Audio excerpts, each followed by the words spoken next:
Nous désirons que le cinéma nous ouvre une porte sur le monde de l'inexpliqué. Je tenais à commencer ce nouveau numéro de Grand Angle par cette citation qui a été formulée par le grand cinéaste danois Carl Theodor Dreyer quand il était encore critique de cinéma, avant qu'il fasse des films. Et je trouve que son désir, le désir qu'il aimait dans cette citation, elle rejoint finalement assez près le nôtre quand on a décidé de faire ce podcast, dont le deuxième épisode débute, je le rappelle, aujourd'hui. En clair, lorsque les choses au cinéma sont trop expliquées, quand les choses sont trop signifiantes, le cinéma perd, à mon avis, de son intérêt, de sa force, de sa puissance de suggestion. Et pourtant, il n'est pas en art dont les visages soient si variés, si divers. Il n'est pas en art qui suscite autant de débats contradictoires. Pour preuve, vous pouvez vous en rendre compte, écoutez, ce n'est pas encore fait, notre premier épisode du podcast.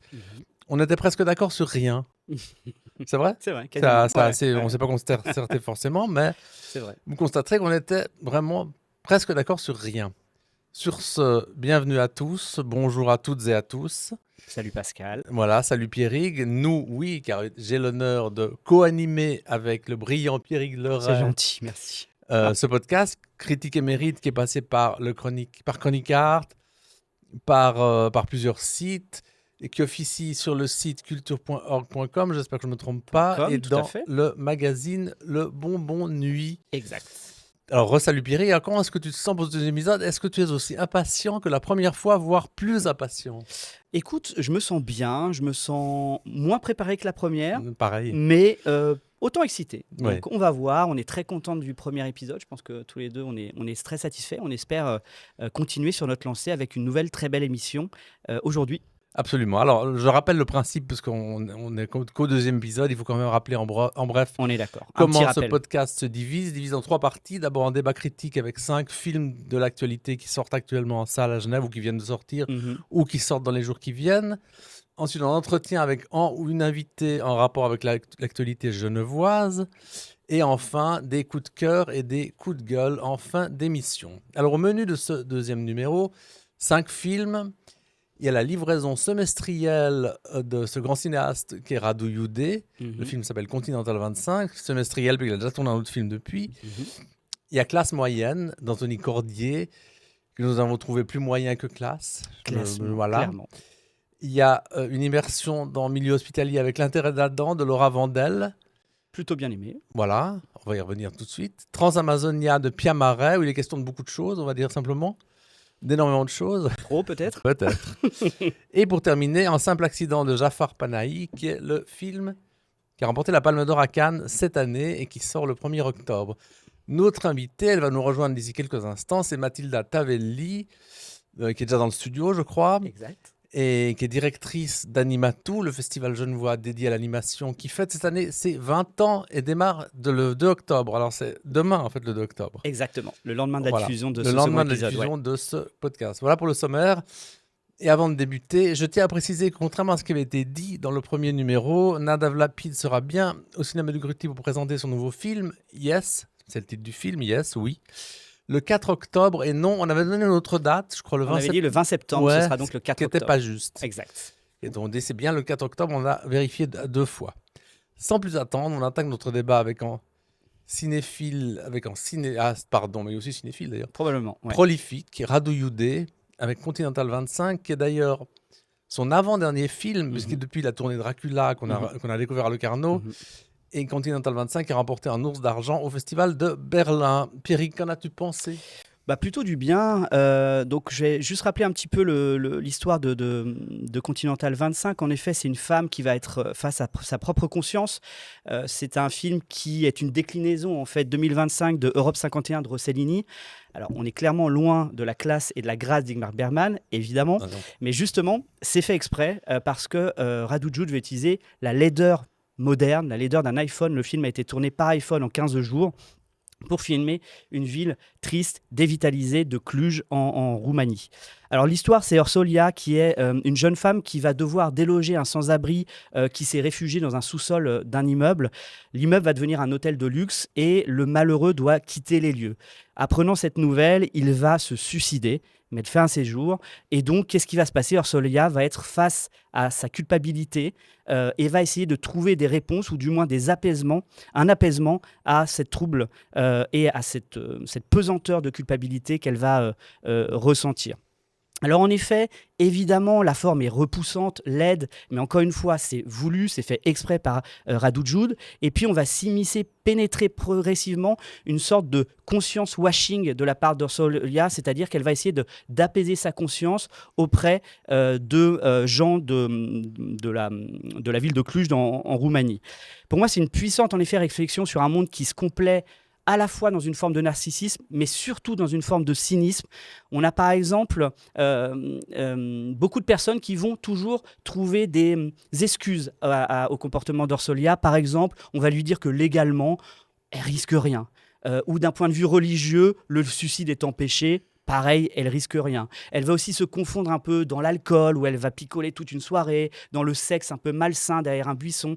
Bref, elle va chercher des réponses à apaiser sa culpabilité, mais en fait, elle n'en trouvera aucune, parce qu'elle va se confronter à, en effet, un monde perdu, une vision d'un monde moderne, comme je disais tout à l'heure, absolument cynique. Donc je trouve que c'est pas un film, c'est pas l'un des meilleurs Radu Jude qu'on ait pu voir. Je trouve que le film est pas anecdotique, mais un petit peu inférieur à ses précédents, et notamment son dernier Dracula, qui est un film sur l'intelligence artificielle que je trouve bien plus intéressant.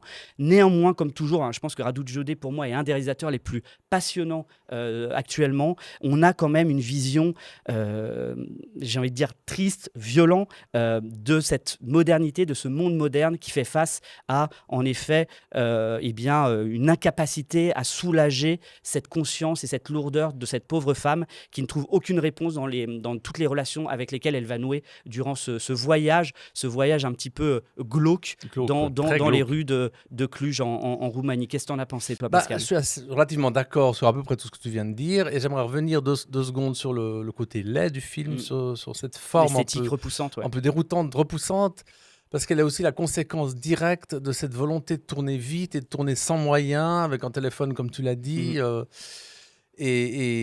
et ça n'enlève pas, pour moi, le caractère profondément subversif de Radu Jude, qui enfonce totalement les corrompus de ce monde, qui les dénonce, et qui fait constamment ça dans tous ses films. On l'avait vu sur le film dont Fin du monde est dans le titre, je ne sais plus le titre exact. Ne parlez pas de la fin du monde ou quelque chose comme ça. Exact, je ne sais pas ça, mais bon. Et là, il fait la même chose dans tous ses films. Alors, peut-être encore plus dans le Dracula qu'on a découvert à Locarno, qu'il a tourné tout aussi vite. Qui va encore plus loin. Et qui va encore plus loin, mais qui est aussi assez laid. Oui, absolument, ouais. Mais je trouve qu'il pousse le bouchon encore plus loin. Absolument. Mais moi, je préfère cette laideur salvatrice à tous ces cinéastes, ces esthètes de pacotille, ces gens qui font des plans léchés, qui nous racontent rien, ou qui se foutent un peu de notre gueule finalement. Enfin, je citerai personne, on pourra en trouver facilement. Et on en a parlé dans le premier épisode d'ailleurs, d'Alex Lutz notamment. Oui, c'est vrai qu'on va pas le ramener tout le temps. Alors pour moi, Continental 25, c'est aussi un film qui est un peu l'opposé du cinéma qui nous veut du bien. C'est un film qui ne nous veut pas du bien. Et pourtant, si on voit bien le film, si on sait le lire, on voit aussi qu'il nous veut du bien, parce que contrairement aux apôtres du mainstream, il va dans notre direction, il pointe là où ça fait mal. Et ça, c'est sain, et cette manière d'être sain, ça nous veut quand même du bien. Donc il y a un paradoxe. Je trouve que aussi par rapport au film de Rossellini, Europe 51, qu'il est un peu l'opposé. Absolu. Il est vraiment l'opposé. Si on n'a pas vu Rossellini, le film de Rossellini, il faut le voir. On peut très bien voir celui-là, il n'y a aucun problème. C'est vraiment une opposée esthétique. Totalement. Donc voilà, globalement, on est d'accord. Ouais, et puis moi j'aime bien aussi la notion des dinosaures là. Les dinosaures qui sont représentés plusieurs fois. En fait, pour moi, en toc, en plastique. En fait, je les vois, ils les représentent comme les nouveaux idoles. Les nouveaux idoles de notre monde, absolument. C'est ces dinosaures en plastique, en toc et qui valent rien. Et je trouve que l'idée est absolument géniale. Et puis, c'est répété plusieurs fois justement dans le film. Je veux dire qu'il l'a trouvé, il s'est promené, il a vu ces dinosaures dans la rue, il dit je vais mettre ça dans le film. Mais c'est brillant. C'est possible, c'est brillant, absolument. Mais il est brillant. Il est brillant et il est foisonnant. Et moi, j'aime bien ce cinéaste. Et voilà. Le film sort quand, Pascal? Alors, il sort le 1er octobre, je crois. Je crois avant. J'ai noté 1er octobre, peut-être que je me trompe. Ouais, on fera un nouvel erratum. Voilà, on reprécisera tout ça. Ouais, mais je crois que c'est le 1er octobre, en tout cas, de ce que j'avais vu. Mais à vérifier. Et je crois que Classe Moyenne, en revanche, sort le 24 septembre, Exact, si je ne m'abuse. exact. Et on passe à ce film d'ailleurs, Vas-y, je t'en prie. que j'ai brièvement pitché, qui était pas mal apprécié à Cannes, à la quinzaine Ah des bon? cinéastes. Ok. Si, oui, il était présenté. Mhm. Bah oui, à Cannes, mais à Cannes, vous oubliez que tout est apprécié, hein, finalement. Ouais. Relativement, Et tout est jamais à sa juste apprécié. valeur. C'est ça le Voilà, problème. c'est un peu Ou rarement. souvent Ouais, ouais, disproportionné ou ouais. sous-coté. Enfin bon. Alors ça se passe dans une belle ville, durant l'été, une ville du sud de la France. Mhm. Il y a un couple de bourgeois et leur fille qui accueille le petit ami de la fille, qui est un maghrébin, qui est joué par un acteur dont je cherche le nom depuis 10 minutes, Je peux pas t'aider. voilà, mais qui est un acteur qui a été révélé, qui a été cité au César, nominé au César du meilleur espoir, Ok. qui est un bon comédien, un jeune espoir. Bref, et donc, durant ce séjour, rapidement, on va se rendre compte que leur séjour idyllique va être perturbé par un conflit qu'ils ont avec les couples de gardiens de la villa qui travaillent pour eux depuis des années. Et puis débute une espèce de partie de ping-pong entre ces deux couples, partie qui va s'envenimer et que va un peu arbitrer ce jeune maghrébin qui est là, En médiateur. qui est Un là petit peu. finalement un peu Ouais. un médiateur. Mhm. Alors moi j'aurais aimé, et j'ai été déçu. J'aurais aimé parce que j'ai envie d'aimer les films. Je trouve que ces personnages sont des caricatures de ce qu'ils prétendent être, qui représentent des idées, des étapes d'une démonstration schématique où les riches sont des salauds, Mhm. où ces pauvres malheureuses victimes de pauvres, les pauvres sont de malheureuses victimes. Bref, on est un peu dans ce constat. Mhm. La manière dont ça se développe, c'est encore presque pire, parce qu'on sacrifie tous les aspects positifs, voire sympathiques, Mhm. que peut contenir éventuellement l'intrigue. Mhm. Alors, ça pourrait être sauvé par un assez beau casting, avec des comédiens Ouais. que j'aime plutôt bien. Ouais. Laurent Lafitte, Élodie Boucher, ça c'est les couples Mhm. de bourgeois. Mhm. Laure Calamy et Et Ramzi, euh, Bédia. voilà, Ramzi Bedia du Mhm. côté des plus pauvres. Et Noé Habitant, pardon, Ouais. du côté La jeune fille. la Ouais. fille des riches. Mais quand il s'agit d'incarner des idées et non des personnages, parce qu'on en est là, on peut pas faire des miracles pour moi. Ils peuvent pas sauver le film. Pour moi, on reste quand même. Élodie Boucher, ça incarne une espèce de fausse gentillesse. Ouais, antipathique quand même. Hein. Antipathique Ouais. aussi. Ouais. Laure Calamy, elle fanfaronne de manière malhonnête. Mhm. C'est pas un film qui nous décrit des gens, mais des idées de gens. Et Sans ouais. parler de nos habitats, qui pour moi, c'est son pire rôle. Ouais. Qui est la première fois détestable. Alors c'est peut-être un peu voulu, il le dirait sans doute, Anthony Cordier, mais je trouve que... Et puis, il faut pas oublier aussi une chose, c'est que c'est quand même censé être a priori une comédie caustique, Ouais. chaotique, et en fait, on ne rit pas. Non, on rit C'est ça pas, le mais problème, est-ce que c'est c'est vraiment que censé être une comédie? ça l'est, parce que moi, je trouve que ça additionne les scènes. Ouais, Ça va toujours, ouais. ça additionne les mises en situation pour essayer de créer, je Les sais petits pas, retournements, les petites exactement. arrivées. Et puis, en fait, moi, je trouve que c'est un film qui, en effet, qui marche pas parce que, comme tu l'as très bien dit, en fait, la confrontation de ces quatre acteurs plutôt cohérents, en fait, fonctionne pas. Je trouve le film est plutôt absent. Et moi, je trouve que le propos est, en effet, limite. Très limite justement, parce qu'on a en effet, comme tu disais très bien, les pauvres qui sont pas si bêtes, les riches pas si intelligents, et en fait je trouve que le film est très misanthropique. Je trouve que c'est un peu Les tout le monde est con. misanthropiques. Mais comme l'était Altman, et pourtant Altman c'était bien. Ouais, mais là on Mais- n'aura pas l'incomparable. Non, on peut pas comparer, ça c'est clair. Mais c'est clair, je suis d'accord avec toi, mais là c'est vraiment un film misanthropique qui, voilà, comme je disais tout à l'heure, tout le monde est con, c'est une sorte de roulette russe débilisante où on va chercher à savoir qui est le pire. Donc en fait, il y a une sorte d'exagération Ouais. permanente de ce qui va se passer. C'est de pire en pire jusqu'à la fin qui est absolument atroce. Évidemment, là on part dans Ouais, du Osloon vraiment. pour vraiment dire que vraiment tout le monde est absolument horrible. Et je trouve que dans les temps qui courent, on n'a pas vraiment besoin d'un film comme ça, un petit peu anti-humain, antipathique, Ouais. misanthropique. Ou alors il faudrait aller Et- plus loin. Il faudrait qu'elle aille tellement loin que ça en devient... Et c'est trop superficiel, Voilà, justement. c'est trop à la surface on va- des choses. Exactement. Et puis, comme je disais, moi, je trouve que ouais, ça fonctionne pas parce qu'en fait, il met un peu tout le monde dans le même sac. Mhm. Et puis, je trouve que, pareil, le rôle de ce jeune espoir, là, au milieu, en médiateur, je trouve que, pareil, ça marche pas trop. Il est là, on sait pas trop pourquoi, au milieu de cette nasse, là. Donc, je sais pas. Ouais, moi, je trouve que je suis passé vraiment à côté parce qu'en effet, c'est un film qui est vraiment pas sympathique, qui est vraiment On n'est limite pas les seuls à pas désagréable. aimer. Je veux dire, la projection de presse qu'il y a eu récemment, on était beaucoup à pas aimer. Ouais, moi, ça m'a vraiment laissé de côté. Et puis, j'ai pas envie de voir ça au cinéma. Je sais pas, c'est un truc, moi, ça m'a vraiment laissé de glace et limite mis un petit peu mal à l'aise avec ce côté un peu, comme je le répète, un C'est peu malséant. misanthrope. C'est malaisant. Ouais, Voilà, absolument. Ouais, tout à fait. disons le mot. Ouais. On va parler maintenant plutôt de l'intérêt d'Adam. opposé. On Parce que sera pour peut-être moi, on un sera peut-être film d'accord, mais là, on est toujours d'accord, mais hein. plutôt ouais, c'est vrai. C'est Bon, on change par rapport au premier bah, épisode. En effet, alors là, pour le coup, un film, pas du tout misanthrope, à l'inverse, très humaniste. Donc rapidement, l'histoire de L'intérêt d'Adam de Laura Vandel dont on avait beaucoup aimé. Je sais pas si toi, tu as aimé beaucoup Un monde, qui en était un monde, j'avais film, adoré ça. voilà, qui s'était passé à hauteur d'enfant dans une cour de récréation. Sur Bon le là, harcèlement, sur le harcèlement scolaire. scolaire dans une cour de récré. Là, il reprend un petit peu le même principe avec une caméra à l'épaule, très immersive dans, en effet, un service de pédiatrie d'un hôpital public en France. Et on va suivre en effet l'histoire de Lucie, qui est une infirmière dans ce service, et elle va prendre en charge en fait C'est un Léa jeune Drucker. enfant, qui est Léa Drucker, Ouais. qui est interprétée par Léa Drucker, qui est d'ailleurs stratosphérique dans le film. Elle est Elle est incroyable, toujours bien. mais là, incroyable. C'est une actrice formidable. Ouais, vraiment. Et du coup, elle va essayer d'aider en fait une mère qui refuse d'alimenter Adam, donc le jeune enfant, pour des raisons probablement un petit peu psychiatriques, où elle imagine que du poison est donné à son enfant. Et ce pauvre enfant est évidemment dénutri. Et Lucie, donc Léa Drucker, va essayer d'aider cette maman et ce jeune enfant à trouver une solution.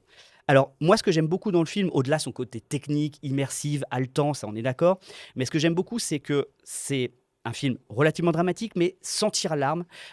C'est un film qui va parler principalement de souffrance et à tous les niveaux. Ce que j'aime beaucoup, c'est que Laura Vandel va effacer la frontière qu'il y a entre soignant et soigné, cette fameuse frontière qui sépare eh bien, l'infirmier ou le médecin du malade. Là, en fait, elle va effacer cette frontière et elle va en fait parler de la souffrance des deux côtés. Parce qu'on a très bien cette mère solitaire qui est en souffrance, parce que c'est une mère donc qui n'a pas, son père n'est pas là, etc., qui a du mal évidemment à s'occuper de son enfant, d'où peut-être l'origine de ce trouble un peu psychiatrique qu'elle a, mais aussi Lucie, donc Léa Drucker, qui est aussi en souffrance par la surcharge hospitalière.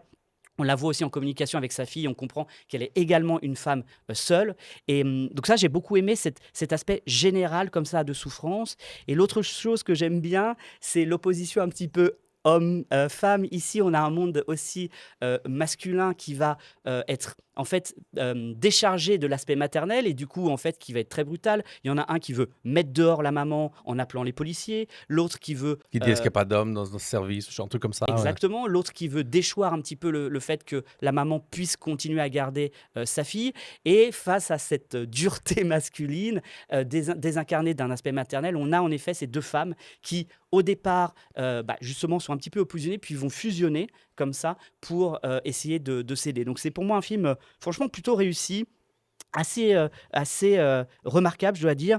Et puis, on a Adam au milieu, le jeune garçon, Le qui est pauvre là gamin, ouais. et qui est la voix de la raison. Parce Mm. qu'on ne va pas le dire ce qui se passe, mais à un moment donné, il y a une phrase choc qu'il va dire, une phrase qui va retourner justement la pensée de la mère. Et ça, c'est magnifique quand l'enfant, le côté un peu raison ici, et puis son intérêt, l'intérêt d'Adam, va en fait, grâce à cette phrase, faire tout changer, et va faire que la mère va comprendre le problème qu'elle est en train de créer à son fils. Donc voilà, moi je trouve que c'est un film très fin, dramatique, sans être tire-larme, comme je disais tout à l'heure, Mm. et vraiment réussi. Je sais pas ce que tu en penses, Pascal. Moi, j'ai surtout été saisi par la sécheresse presque ascétique de la mise en scène, Ouais. malgré le fait que ce soit de la caméra portée presque tout le long. Je trouve que Laura Vandel, qui est une formidable réalisatrice, qui mériterait d'être davantage considérée qu'elle ne l'est, elle a fait que 2 films, je crois, hein, sauf erreur. Mhm. Elle s'autorise presque aucun plan de coupe. Mhm. Il n'y a pas de hors-champ inutile. On est constamment au cœur de cet hôpital, au cœur de ces chambres, presque tout près des actrices, Léa Drucker et Anna-Maria Bartolomei. Je ne sais pas si tu l'as citée, mais Non, celle qui a joué dans Mickey 17 de Bong Joon-ho, voilà, notamment pour récemment. moi, elle est toujours bien dans tous les Ouais. films. Elle dévie jamais du cœur de son sujet. On débute le film débute, on est déjà dans le service pédiatrique de cet hôpital-là. On y reste presque, parce qu'à la fin, mais je vais pas le dire, mais Mm. pour moi, il y a Une un scène à ultime l'extérieur. couple qui est assez incroyable, assez dingue. Alors moi j'ai un petit hic à te dire, moi j'aurais préféré qu'elle se centralise totalement sur cette histoire. Je trouve que les histoires parallèles, tu sais, elle va voir d'autres malades, et il y a d'autres Ouais, histoires. mais il n'y en a Moi, pas je trouve- beaucoup. Il y en a 2-3, mais je trouve que ça aurait mérité d'être édulcoré et évincé, justement, Ah, pour vraiment se focaliser là-dessus. Ça c'est le petit Le bémol que bémol j'aurais. que tu as. Ouais. C'est aussi un film pour moi qui ne cherche pas à démontrer quoi que ce soit, Non. où il n'y a pas de manipulation, il n'y a pas de pathos, on ne cherche Non. pas à nous faire pleurer, pourtant c'est assez Mhm. déchirant. Mhm. On ne sait pas tout, on ne sait pas quelle est la maladie d'Adam au juste, Mhm. je ne sais pas la nommer. Dénutrition, À quelque part chose comme ça, ouais. et à part le coup de fil que Léa Drucker fait à l'extérieur, on n'a pas non plus d'indication sur la vie de cette interne, cette femme. Non. Mhm. On n'en sait rien, on n'en saura guère plus à la fin. Mhm. c'est en film mystérieux comme ça. C'est filmé à l'os. Alors, c'est une expression que j'aime pas, mais qui pour moi ici possède tout son sens. Mhm. Et sans aucun pathos, je crois que je l'ai dit, avec une détermination qu'on avait déjà dans un monde Mhm. qui était Un presque, engagement. qui était Ouais. presque documentaire, si tu Ouais, te souviens ouais, bien, en ouais, monde. Là, bien sûr. là, on a moins l'impression que c'est documentaire Mhm. parce qu'il y a des actrices connues Mhm. qui incarnent les personnages, mais Mais la démarche est similaire. Ouais. voilà, la démarche est similaire et c'est saisissant. Mhm. C'est saisissant, c'est un Mhm. film Non, c'est vraiment une vraie réussite pour moi. total. Indéniable. Ouais. Total. Quand on pense Euh, aux autres films dont on a parlé plus tôt, ouais. Et il sort le je crois le 24, 24. c'est, il Je est déjà crois que sorti, c'est ouais, le 24. 24 septembre. Ouais, Ouais. c'est fait. Mm. On passe à Transamerica. Pardon, Ah ouais, c'est pas pareil, hein. Transamazonia. Transamerica, ça existe aussi, mais Transamazonia. Que je vais essayer de pitcher, mais c'est pas un cadeau de pitcher Là, on ça. Parce encourage. que, Vas-y, voilà. Pascal. Alors, il est question d'une jeune petite fille qui s'appelle Rebecca, qui est la fille d'un missionnaire connu et qui a survécu à un crash d'avion dans la jungle au fin fond de l'Amazonie. Et suite à ça, on l'a déclarée miraculée. Alors encore plus tard dans l'histoire, quand elle devient une guérisseuse célèbre. Et voilà que son père rentre en conflit avec des bûcherons qui convoitent les terres du peuple indigène où il vit là, où il évangélise. Voilà, il y a extrêmement beaucoup de choses. Mm. Moi, je trouve qu'il y a beaucoup Dense. trop de choses Comme comme la on le forêt voit. amazonienne. Très Oui, dense. comme moi, c'est une métaphore pourtant. Ouais. Et je trouve que le pitch dit déjà presque trop de choses. C'est trop chargé. Comme dit le proverbe, qui trop embrasse mal étreint. Il y a trop de thèmes, trop de récits qui s'enchevêtrent. On s'y perd et en fait, le pire, c'est qu'on s'y perd et on s'en fiche un peu. Mhm. Et je sais La pas perte si de c'était son le intérêt, but, de son sens, les ouais, motivations de ouais. cette cinéaste sud-africaine. Puis il y a Marais qui avait déjà fait d'autres films, notamment un film qui s'appelait Leila, qu'on avait vu, je crois, à Berlin. Mais ses motivations, elles m'échappent un peu. Je sais pas trop ce qu'elle veut nous raconter, ce qu'elle veut privilégier, ce qu'il faudrait privilégier dans son histoire. Bon, on peut souligner la beauté des plans, ça fait pas tout. L'originalité du scénario, ça fait pas tout. Mhm. Et voilà, c'était un film de 2024 qui était montré en compétition à l'époque à Locarno. C'est ça.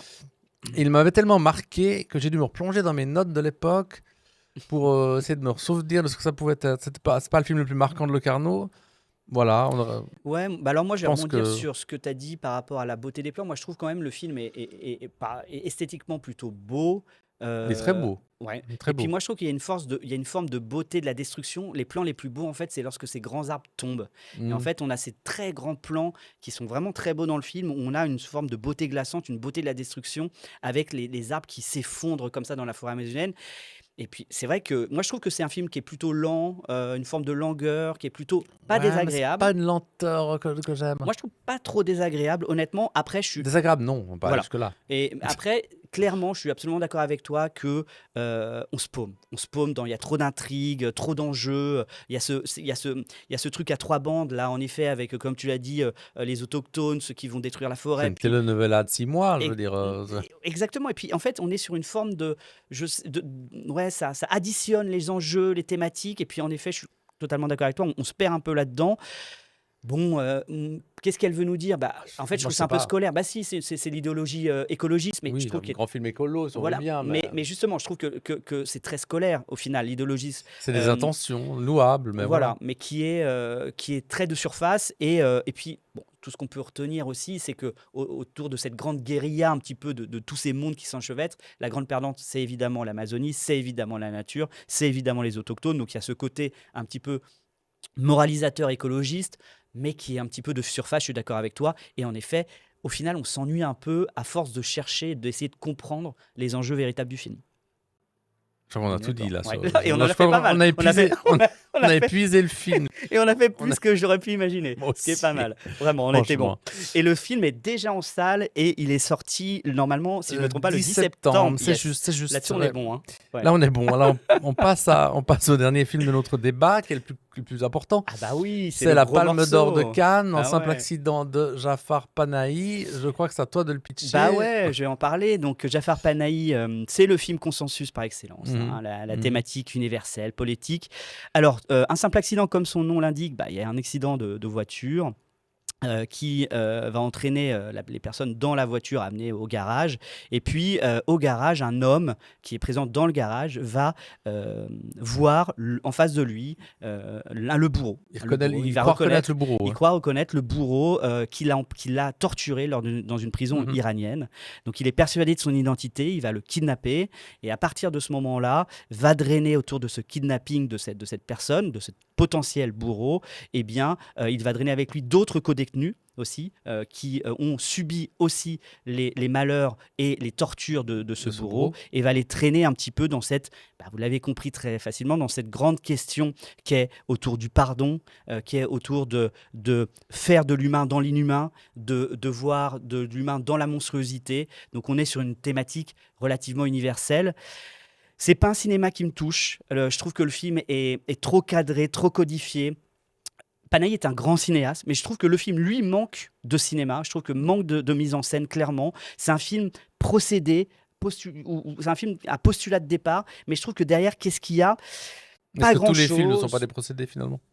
Mais là, je trouve que c'est limite procédurier, tu vois. Ouais. Et je trouve que justement, ça manque vraiment d'idées de mise en scène, ça manque d'incarnation de cinéma.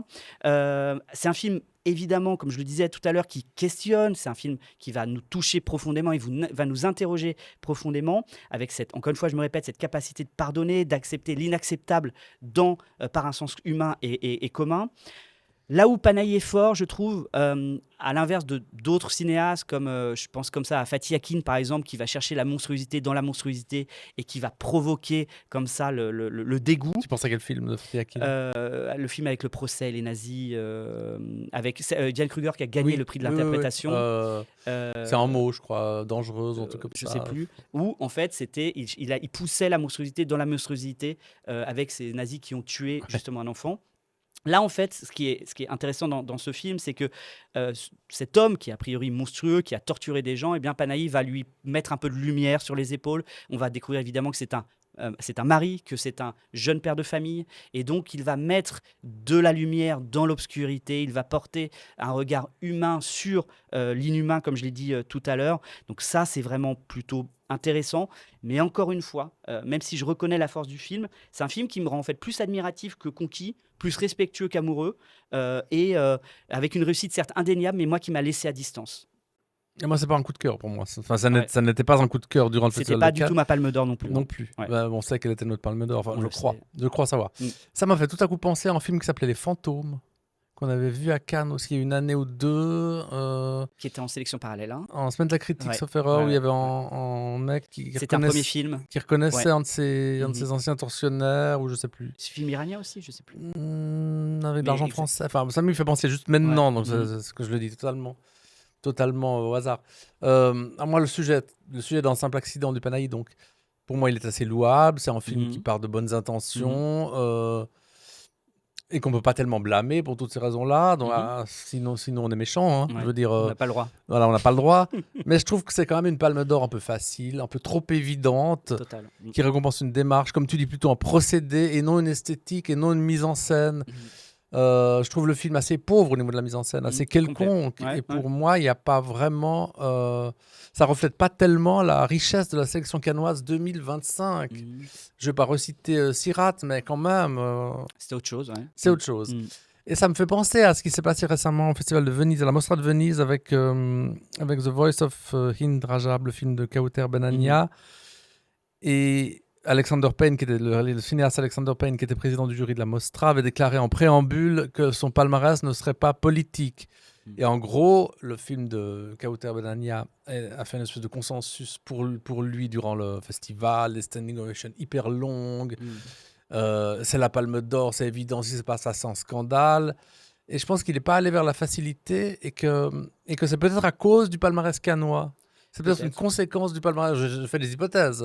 Mais de Juliette Binoche, pour moi, c'était évident. Dès le début, je me suis dit que la palme allait être... qui était présidente du jury à Cannes. Voilà, exactement. Ouais. Pour moi, dès le début, j'ai dit que ce serait une palme iranienne et ça n'a pas manqué. De la part de Juliette Binoche, pour moi, c'est pas du tout une surprise. Bon.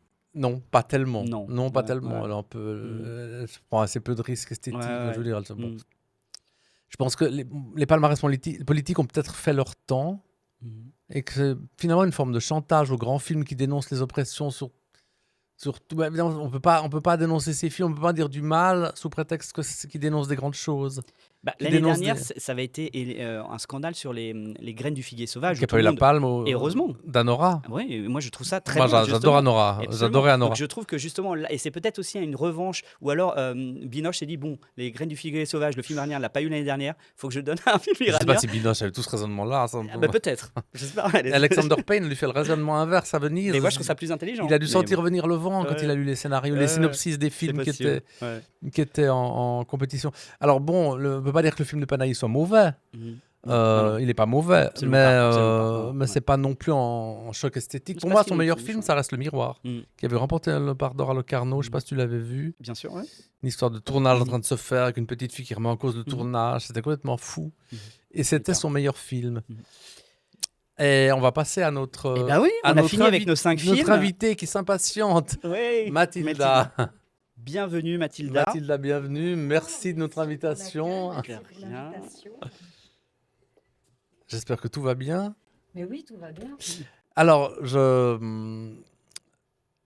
je rappelle que tu es connue comme directrice du festival Animatou. Directrice ou co-directrice, c'est jamais très clair. Hein. Je suis devenue désormais directrice. D'accord, mais tu étais co-directrice. Bien que ma cofondatrice, Lani Weber, soit toujours à la programmation. D'accord. Comme elle a passé l'âge de la retraite, elle ne peut plus être à la D'accord. direction quand Ah bon on est en convention. C'est des questions ainsi. légales, ok, je savais pas ça. Ouais. Alors, tu t'occupes de l'Animatou qui démarre du 2 octobre, qui dure jusqu'au 11 octobre. Alors, le 2 octobre, c'est demain. Donc, C'est demain. voilà. C'est demain. Bah oui, Exactement. le temps passe vite. Oui, c'est dingue, hein. Et qui fête cette année déjà ses 20 ans. Et Ouais. oui, alors c'est fou, 20 ans quand même. Ah oui, c'est fou. Hein. Alors, ma première question, c'est Animatou est donc été créé en 2005, oui. 2005. 2005. Mhm. Est-ce que tu étais déjà là? Je ne me souviens pas. Et je n'ai pas cherché. Je lui pose la question, ce sera plus simple. Mhm. Est-ce que tu étais déjà là à ce moment-là? En 2005, Oui. j'étais déjà là. Mais où? À la direction d'Animatou? Ah ben oui, on a fondé ce festival. Voilà. On peut passer vite fait en revue un petit peu l'historique. Oui, c'est un peu l'intérêt parce de... que c'est une section qui est devenue festival. En C'est fait. une section de... Cinéma tout écran. D'accord, Voilà. qui Avec lui est devenu une- le GIF. Il est devenu le GIF, oui. Ouais.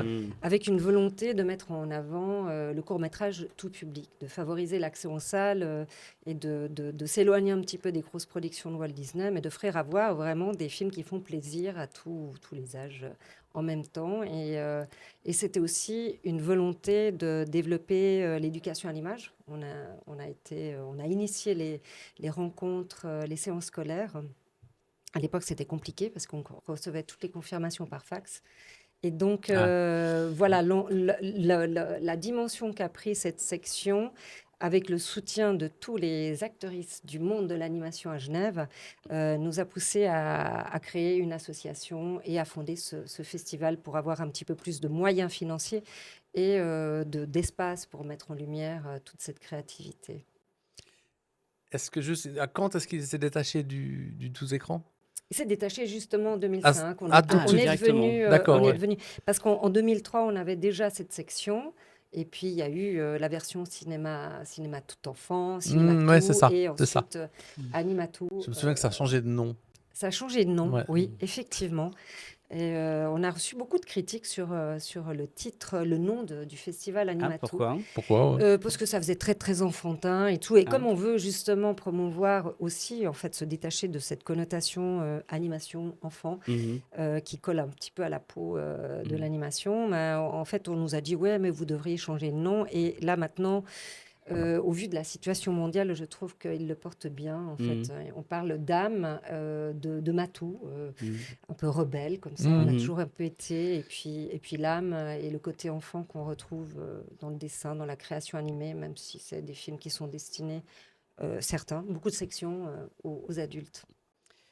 Pour rebondir à ce que tu viens de dire, est-ce que c'est une tendance qui est là depuis des années, hein. On voit quand même souvent les films d'animation qui sont un petit peu en dehors des sélections officielles des grands festivals, ou alors qui sont soit hors compétition, ou qui sont dans des sélections parallèles. C'est un peu ce qu'on retrouve aussi avec le documentaire.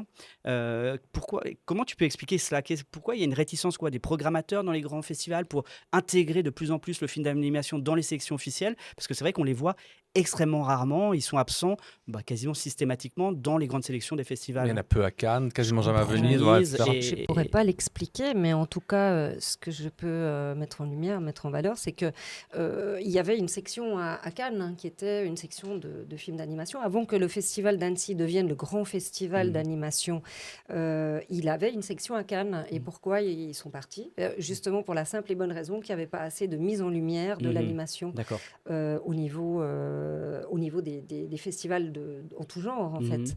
Et puis, ça a permis peut-être à une multitude de pays à créer des festivals qui sont ancrés animation. Mais à côté, du coup. À Ouais, côté, ouais, mais ouais. il y a vraiment une effervescence et c'est une ébullition incroyable. Nous, on fait partie d'une espèce de petit comité en Europe où on se rencontre chaque année à Cannes pour se dire les choses en interne, sans réalisateur, sans production, et puis d'échanger entre nous vis-à-vis des préoccupations qui nous concernent toutes et tous dans les milieux des festivals d'animation. Et c'est vraiment très enrichissant et en fait, voilà, la communauté est petite, mais très solidaire, très, très soudée. Très active, Et visiblement très aussi. active. Ah bah, c'est vraiment dommage. En fait, il y a un tel potentiel narratif, une telle possibilité de raconter des histoires, et pas que, parce que nous, on a une section documentaire animée, et chaque année, on en a de plus en plus. En fait, raconter le réel avec cette distance que le trait, l'ordinateur peut apporter, c'est vraiment très accessible du public, parce qu'on ne tombe pas dans quelque chose de pâteau. On prend connaissance de ce qu'on nous parle avec beaucoup plus de distance et moins de larmoiement. Est-ce que tu peux, justement, par rapport au fait que ce festival a 20 ans, et puis, comme tu viens de me dire, vous retrouvez un petit comité, etc., pour discuter, est-ce que tu as notamment trouvé sur ces dernières années une évolution, justement, dans le film d'animation? Là, je ne parle pas de manière technique, plutôt de manière thématique sur les sujets. Alors, c'est vrai que récemment, à Cannes, il y a eu notamment Planète, qui est un film écologiste. Il y a eu Flow récemment aussi, qui a énormément marché sur le thème écologiste. Est-ce que là aussi, il y a en effet, bon, là, je t'ai donné peut-être un peu la réponse à ma question, mais bref, est-ce qu'il y a en effet des évolutions, des grandes thématiques qui ont l'impression d'arriver sur ces dernières années dans le film d'animation, de ce que tu as pu voir, sélectionner? Oui, bien sûr. Je pense que tous les artistes, tous les créateurs, créatrices sont des éponges, au même titre que nous, ayant envie de parler des choses qui nous préoccupent toutes et tous. Donc, écologie, relations sociales, guerre, questionnement, burn-out, enfin, Est-ce toutes que les ces thématiques sont questions. plus sombres sur les dernières années, peut-être dans l'animation Oui, aussi oui, ou... bien sûr. Bon, Ouais. il y a encore beaucoup d'humour, beaucoup de légèreté, beaucoup de films qui sont délicieusement gourmands, en fait. Et il y a de tout, mais c'est vrai que le monde est un peu sombre en ce moment. Donc, évidemment, ça déteint aussi sur la création. C'est quoi les temps forts de cette édition qui commence demain? Alors, les temps forts de cette édition, Selon bien toi, entendu, tu vas me dire que c'est tout. non, il y a pas tout, mais je pense que j'invite vraiment le public. Déjà, il n'y a pas beaucoup de gens qui sont grands amateurs de courts-métrages d'animation. C'est pas évident, même s'il y a de plus en plus d'espace pour ça, mais de faire une séance avec 6-7 films de 80 minutes, de passer d'une histoire à l'autre, il y a un exercice mental qui est quand même complexe, mais une fois qu'on tombe là-dedans, on devient carrément accro, parce que finalement, dans la sélection, il y a 2 ou 3 films qui vont se détacher du lot et qui vont vraiment nous marquer, en fait. Et donc là, évidemment, j'invite à venir découvrir demain la compétition internationale 1 qui ouvre avec l'Opening Night. Et c'est vraiment un choix de quelques films déjà, parce qu'il y a plus de 42 films dans la compétition internationale, si je ne m'abuse, mais on a 13 compétitions. Mais de venir déjà découvrir la compétition internationale, des films qui sont quand même beaucoup plus accessibles et moins pointus que dans le documentaire animé ou dans les sections expérimentales qui ont des films qui sont un petit peu plus compliqués, complexes, piquants. Ou voilà, pas forcément saisissable du spectateur lambda. Moi, j'ai une question également sur l'intelligence artificielle, vaste Question. sujet. Alors, en effet, c'est vrai que quelle est ta position par rapport à ça? Est-ce que c'est quelque chose qui peut aider justement et pousser à, pas n'importe qui, mais en fait, moi, je le compare un petit peu à ce qui s'est passé aussi avec les DJ et la musique, où en fait, quand les logiciels de musique sont arrivés de DJ, on a crié au scandale, tout le monde peut être DJ, tout le monde peut faire de la musique, c'est une catastrophe. Et en fait, ça a tiré un petit peu tout le monde vers le haut. Est-ce que toi, tu as cette vision de l'intelligence artificielle où tout le monde va pouvoir éventuellement, avec plus ou moins de talent évidemment, hein, Oui. mais accéder à la création animée grâce à l'intelligence artificielle? Est-ce que, en fait, l'accessibilité pousse à la qualité, ou Mm. alors à l'inverse, pour toi, c'est quelque chose qui te fait peut-être un peu peur en te disant que cette accessibilité ou trop d'intelligence artificielle peut petit à petit éventuellement nuire à la qualité? Mm. Ouais, c'est une question qu'on se pose toutes et tous dans le milieu. Et puis, je vous avouerai tous deux on reçoit des films en IA. Pour l'instant, on remarque que c'est l'IA, mais ça ne va pas durer très très longtemps. Et certains réalisateurs et réalisatrices ont quand même le courage de nous annoncer qu'ils ont utilisé l'IA. C'est Mmh. référencé. Mmh. Alors, il y a des films qui utilisent cet outil pour faciliter la création, ce qui est en soi superbe, hein. C'est un peu comme quand la 3D est arrivée, hein. Mmh. On avait tous peur que la création artisanale dans le monde de l'animation allait disparaître. Au contraire, je crois que ça l'a boosté encore plus parce qu'on est en plein dans le stop motion Mmh. et des artistes qui créent des films en marionnette et qui prennent toute une journée pour faire 2 minutes d'animation. À l'heure actuelle, la question est de savoir peut-être comment ça va évoluer. Moi, je ne suis pas spécialiste, j'ai juste un regard qui est extérieur vis-à-vis de tous les films qu'on reçoit, plus d'un millier cette année. Il n'y en a pas énormément qui sont labellisés IA. Mmh. Et donc, peut-être, comme tu le dis, que ça va évoluer dans un sens positif et ça restera un outil, en fait. Mmh. Un outil au même titre que la 3D a été un outil et qu'on arrivera à maîtriser. Je pense que c'est plutôt au niveau législatif, au niveau des droits, au niveau des images que certaines personnes utilisent, qui appartiennent à d'autres artistes. Comment on peut définir tout ça? Et là où je m'inquiète aussi, c'est pour les voix dans les films. En fait, ceux qui ont interprété pendant des années des voix d'acteurs, d'actrices américaines. De ce côté-là, c'est vraiment une grosse question que les pays en Europe doivent se poser. Et je ne pense pas qu'il y a encore de législation Je pense pas, hein. très Non, claire c'est vis-à-vis de trop ça. tôt. Ouais. Ouais. Mm. Et puis, il y a d'autres choses qui nous préoccupent en ce moment. Donc, je pense qu'on ne se penche pas trop vraiment sur l'IA. Mais j'ai plutôt une pensée positive et je me dis que ça va passer. Ouais. Et puis qu'on va l'utiliser, on va À bon améliorer. escient, ouais. Et qu'il y aura encore plus de gens qui vont faire des choses, Mhm. mais les gens qui n'ont pas de talent, Ça ça se va verra. rester. Ils resteront Les sous le gens- carreau. Ouais. C'est pas bien l'IA sûr. qui Non, va va sauver leur favorisant, talent, clairement. qui va sauver le talent. On est d'accord. quoi. Ouais, ouais. Mm.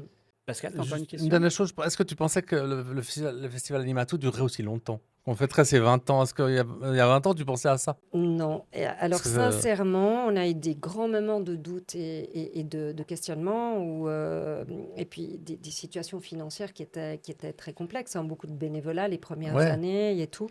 Mais il y avait toujours cette envie de continuer parce que moi, comme tu le sais, j'ai eu travaillé dans la fiction et je me suis détachée de ça et je suis vraiment tombée amoureuse du monde de l'animation par son côté très ouvert. Il y a moins d'ego, évidemment. Il n'y a pas forcément d'acteurs, d'actrices, si, des voix. Mais il y avait un côté assez poétique, malgré tout ce qu'on peut raconter, et très attachant. Donc, on a continué avec l'année. On a persévéré avec tous les gens qui nous ont entourés, hein. Évidemment, un festival, ça ne se mène pas à deux Seul, non. uniquement. Et finalement, au bout de la 19e année, on a une reconnaissance des institutions publiques, hein. La convention n'a été que signée l'année dernière avec la ville et avec le canton cette année. Mais on peut comprendre, en fait, l'animation, elle a toujours été boudée, en fait, hein. C'est toujours été considéré un sous-genre. Et c'est vraiment dommage. Et en fait, maintenant, il y a de plus en plus de longs métrages qui le prouvent. Ta Il y a- persévérance a payé.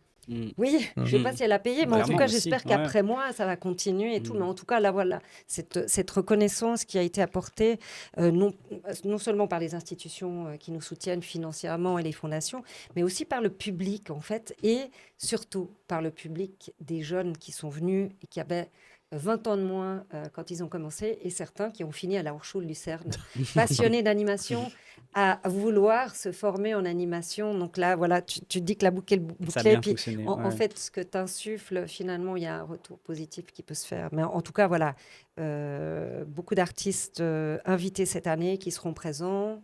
On a un best-of 20 ans animato avec des films qui ont marqué. C'est Ok. vraiment les coups de cœur. C'est pas forcément des films primés, mais Ouais. des Ouais. coups de cœur qui ont marqué ces 20 ans d'activité.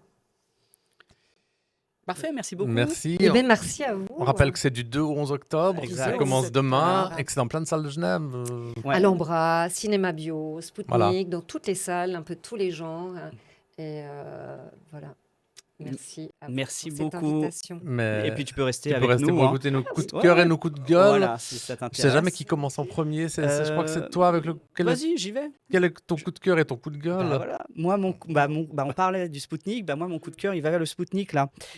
Donc le cinéma Spoutnik qui va proposer très prochainement une programmation qui se nomme Être hanté. Et Être hanté, c'est 4 films et c'est 4 films magistraux, honnêtement, que j'ai beaucoup aimé. La première, c'est le premier film de Bigan, Kylie Blues. Moi, j'ai pas vu son dernier à Cannes, mais moyen. Donc moi, On y j'imagine reverra. que c'est Non, son moi, meilleur. certains adorent. Voilà. Peut-être que tu Mais ne le seras premier pas film de d'accord. Bigan, Kelly Blues, qu'il faut aller voir, c'est une pure merveille. Il y a le meilleur documentaire de l'année pour moi, qui s'appelle Kutekva, qui est de Maxime Jean-Baptiste, qui passe, et je crois que ce sera la seule salle qui va le passer. C'est l'histoire rapidement c'est un documentaire hein, d'un jeune homme de 18 ans qui était assassiné en Guyane, et c'est en fait la reconstruction sous 3 regards différents.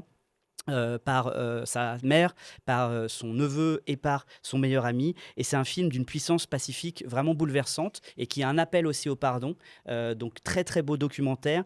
Il y a Useful Ghost de...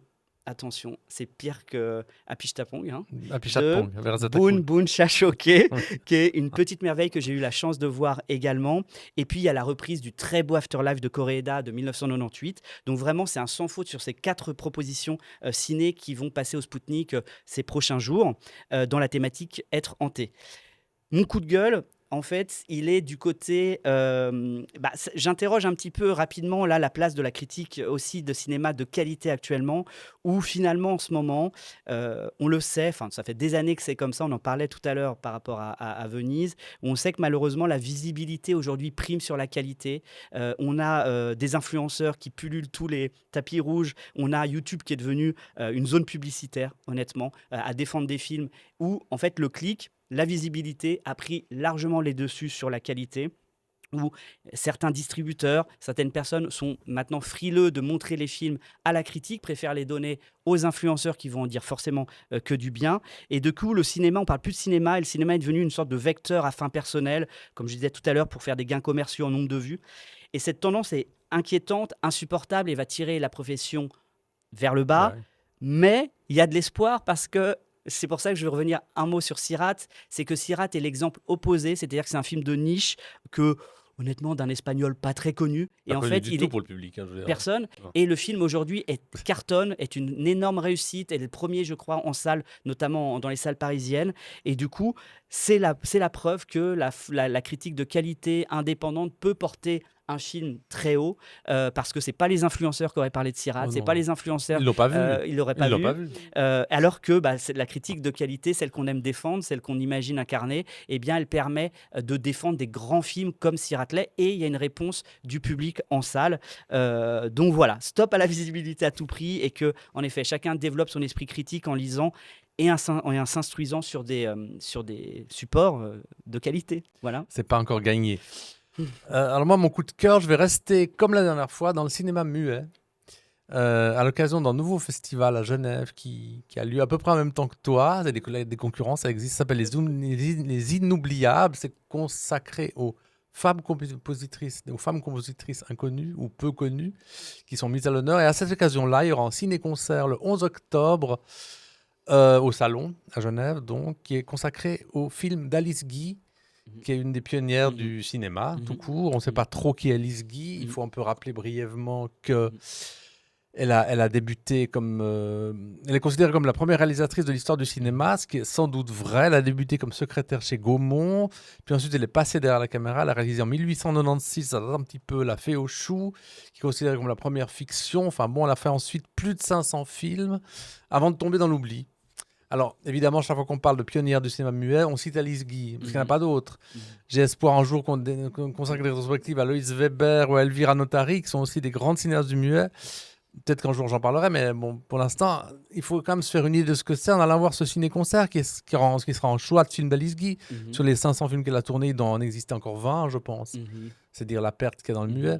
Et ça donne une petite idée de ce qu'elle a produit et fait.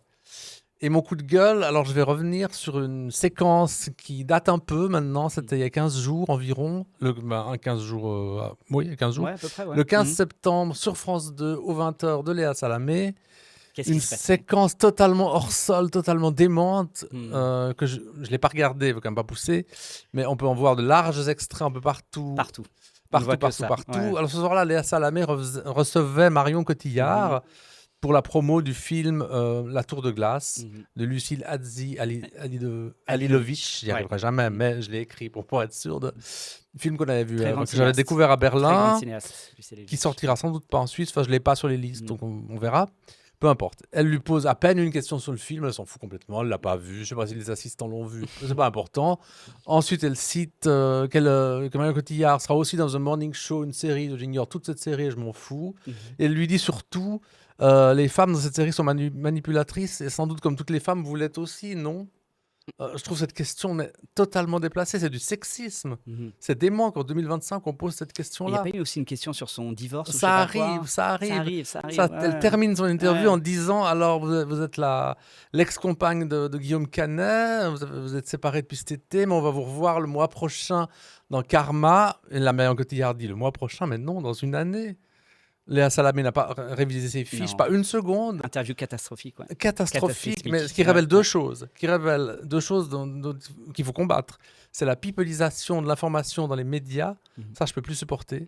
Je trouve que c'est une dérive Mais dangereuse. ça rebondit de ce que je Ça disais. rebondit, ça Ouais, commence c'est à très rejoint. bien. Ouais, Et la deuxième chose, c'est l'incompétence hallucinante de ces journalistes. Des Bah, ça- journalistes qui sont ces journalistes stars, mais d'une incompétence totale. C'est un scandale d'ailleurs, ça a fait Ça l'a fait. des réactions Ouais, très très ouais, violentes ouais, et je trouve que c'est bien d'en reparler Ouais. Et d'appuyer dessus. Ouais. parce que c'est pas la seule. Elle a Mais reçu ça aussi rebondit d'autres- sur mon coup de gueule, ça c'est bien. rebondit, ça Absolument. rebondit, Ouais, ça rejoint. Mhm. On est dans la même thématique. J'espère que d'autres fois on parlera de choses. Maintenant, les coups de gueule, c'est coups de gueule. en Bah, même il faut y temps. aller. Oui, Hein. oui, Mais oui. c'était un beau coup de gueule. Bravo, Pascal. Mais Il mérite Léa d'exister. Salamé c'est pas la seule qu'elle ait fait. Je crois qu'elle a Elle en fait a fait des des bourdes boulettes. avec Ah, Pierre. ouais, Il y a pas longtemps qu'elle est là. Ouais. Qu'elle est là aux manettes du 20h. Ouais. Qui est quand même un truc sérieux. A priori, mais a Puis, priori non. Ouais, puis il ouais. faudrait quand même qu'elle prépare ses fiches. Ou que ses assistants les préparent mieux, peut-être. Ouais, alors. Ouais. Il y en a qui vont se faire virer. Le stagiaire va se faire virer. Je ne sais pas, mais c'est peut-être qu'elle ne restera pas. Ouais. Enfin, j'en sais rien, c'est le monde de la télé, un monde qu'a priori je ne connais pas et que j'ai pas envie de connaître. Voilà, ben on a terminé On a ce terminé ce deuxième second épisode épisode. de Grand Angle. Ouais. Merci Pascal. Merci C'était Pierrick, super. merci Mathilda. Ouais. Merci à vous deux. C'était formidable. Et on va tous à Animatou dès demain. Alors. Voilà. Alors, avec grand plaisir. Et d'ailleurs, je tiens à préciser qu'il y a énormément de séances gratuites parce que Ah, c'est important. Ouais. Voilà, la précarité gagne même. Ah oui, Les jeunes c'est voient important. et donc beaucoup de séances. c'est important, tout Super. le monde ne le fait pas en plus. C'est donc, Ouais. Merci de l'info. C'est ouais. top. Voilà. Eh bien, à bientôt. Merci on se beaucoup, retrouve dans Pascal. 15 jours environ. À peu près dans 15 jours. À peu Pour la près dans troisième 15 émission. jours. La troisième Ouais. émission, on ne va pas encore dire qui est l'invité. Non, mais, c'est une surprise. Une grosse voilà, surprise. Une grosse surprise. Ouais. Ouais. Allez, ciao. Allez, ciao, À ciao à bientôt. tous. Au revoir. Ciao, ciao.